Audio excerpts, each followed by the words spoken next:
جیسے فاروق اعظم کا یقین تھا، فاروق اعظم کی فوج کے کرنل کا بھی یقین ہے، فاروق اعظم کے فوج کے جنرل کا بھی یقین ہے، اس نے ساری فوج کو اکٹھا کیا، لشکر کو جمع کیا، اور اس کے بعد کہنے لگا قل للمؤمنین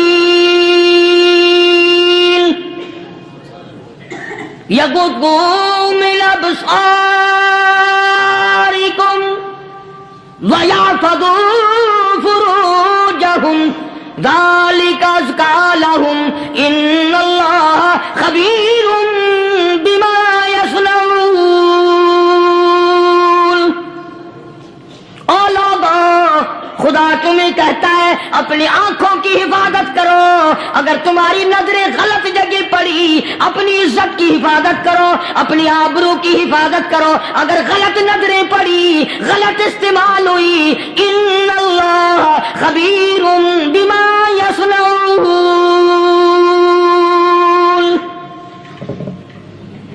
اللہ پاک تمہاری ساتھ ساتھ ہے، وہ ہر چیز کو دیکھتا جائے گا، وہ ہر چیز تمہاری دیکھے گا۔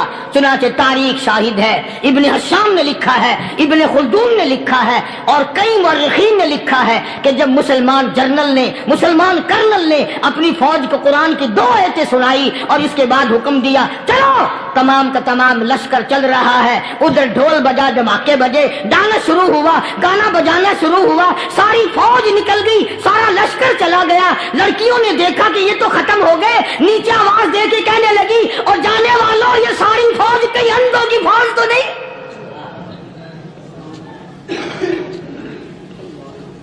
یہ حسن کا نظارہ اور یہ ڈانس اور یہ آواز، ہم ناچ ناچ کے تھک گئی، کوئی سر نہیں اٹھاتا۔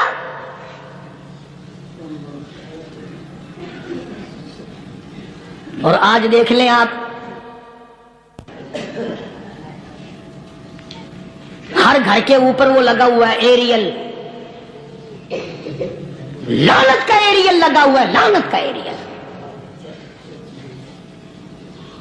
حاجیو تم کیا کہتے ہو کہ ہمارے گھر کا اس میں کیا بگڑے گا؟ خدا کی قسم وہ بگڑتا ہے، وہ دیمک لگتی ہے، وہ تباہی پھرتی ہے، تمہیں پتہ بھی نہیں چلتا۔ تم نے کیا سوچ رکھا ہے؟ مسلمان کرنل کے حکم پہ ساری فوج نکل گئی، ناچنے والی گانے والی لڑکیاں عیسائیوں کی حیران ہیں، کیا ہوا؟ لاکھوں کی تعداد میں فوج گزر گئی، کوئی نگاہ اٹھا کے نہیں دیکھتا۔ ایک مسلمان سپاہی گزرتا گزرتا نیچی نظریں کیے کیے کہنے لگا سر کیسے اٹھائے، نگاہ کیسے کوئی اٹھائے گا؟ یہ سارے کے سارے اللہ کا قرآن سن کر آئے ہیں۔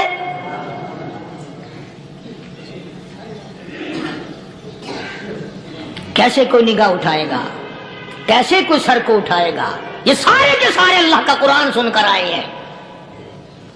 ان کا عمل ہوا نا قرآن پہ، ان کے عمل کا کتنا بڑا اثر پڑا۔ مورخین نے لکھا، ابن حشام لکھتا ہے عیسائی لڑکیوں نے چھلانگیں لگا دی، کوٹھی سے نیچے آ گئی، کہنے لگی عام مسلمانوں وہ قرآن ہمیں بھی سنا کے جاؤ جس میں اتنی اسپرٹ ہے، اتنی طاقت ہے، جو حسن کے نظارے سے روک دے، جو گانے بجانے سے روک دے۔ یہ تو آدمی کے دل کا سکون ہے، نہ گانا سنتے ہو نہ حسن کا نظارہ کرتے ہو، جاتے والے یوں نہ جاؤ، ہمیں بھی وہ قرآن سنا کے جاؤ۔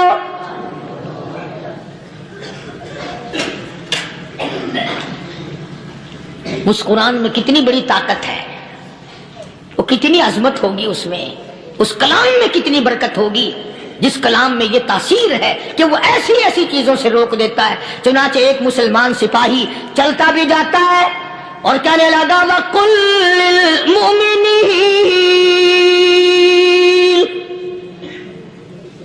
وَقُلْ لِلْمُؤْمِنِينَ،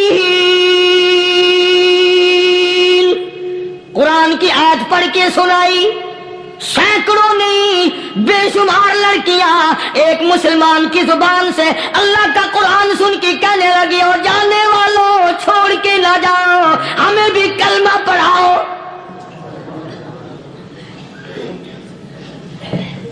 جتنی بھی وہ ناچنے گانے والی تھی تمام کی تمام کلمہ پڑھ کر مسلمان بن گئی، اور مورخین نے لکھا ہے آخری دم تک قرآن کی شادائی اور دیوانی بن کے گزری ہیں.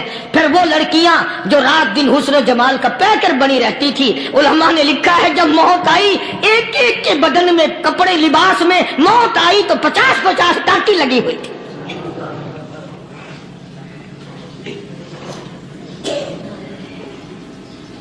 بظاہر تو آج بھی بڑی جھاڑا پنجی ہے، بڑی صفائی ہے، بڑی دوڑ دھوپ ہے. اسی کو مجذوب الاعلان کہتا بظاہر تو ہر شے میں بے حد صفائی، مگر دل میں ہے گندگی انتہائی، کبھی اس کے دھوکے میں آنا نہ بھائی، یہ سب ہے رعائی، یہ بس ہے رعائی. یہ تو چیز ہی کچھ نہیں. بڑے بڑے دھندے ہمیں پلٹتے دیکھے، بڑے بڑے نظام بگڑتے دیکھے. محمد عربی صلی اللہ تعالی علیہ وسلم کے دربار میں بڑے بڑے لوگ آتے تھے. اللہ غنی، نگاہ نبوت نے جس کو رنگ دیا سبحان اللہ، پھر قیمت جو بن گیا وہ اسلام کی دولت سے پیچھے نہ ہٹا. کوئی پیچھا پھر کے دیکھا ہی نہیں کہ ہم کیا کر رہے ہیں. ایک لذت تھی، ایک کیف تھا، ایک سرور تھا صحابہ کرام کو. کہاں سے وہ چیز ہم لائیں، کیسے ہم میں وہ چیز پیدا ہوگی. جنگ بدر ہوا، بڑی بہترین بات ہے، توجہ لکھ کے لے جاؤ، انشاءاللہ قبروں میں دعائیں دو گے. جنگ بدر ہوا، 70 سے زیادہ کافر پکڑے گئے، مدینے میں پکڑ کے قیدی بنا کر کے لائے گئے.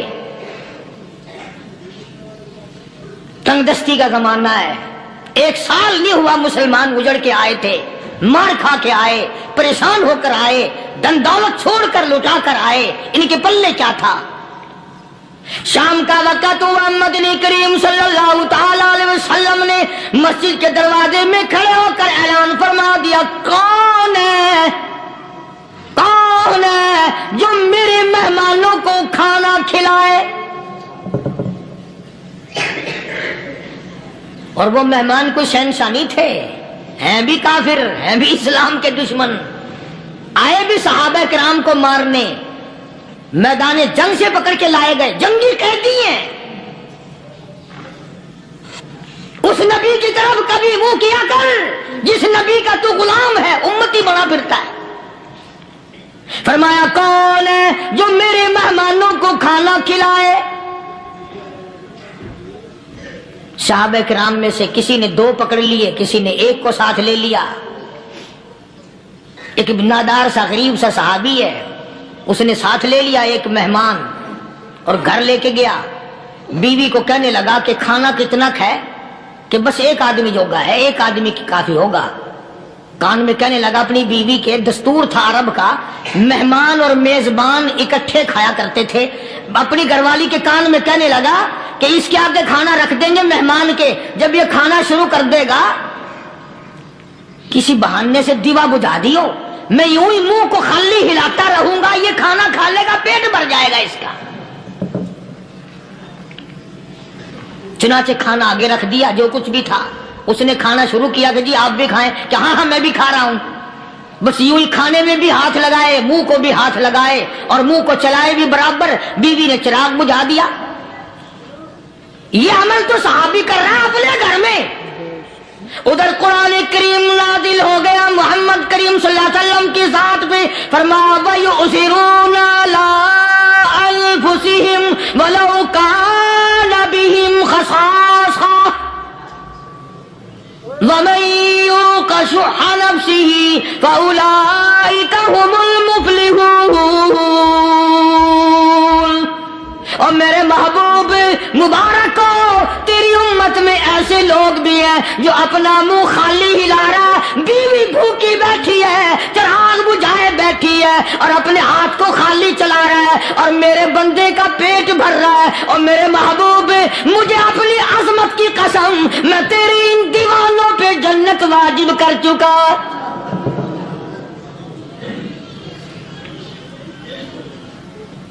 اب حضور صلی اللہ علیہ وسلم نے تو ان کو نہیں سکھایا تھا کہ تو جا کے ایسا کرنا، قدرتی مزاج ایسا بنا دیا تھا.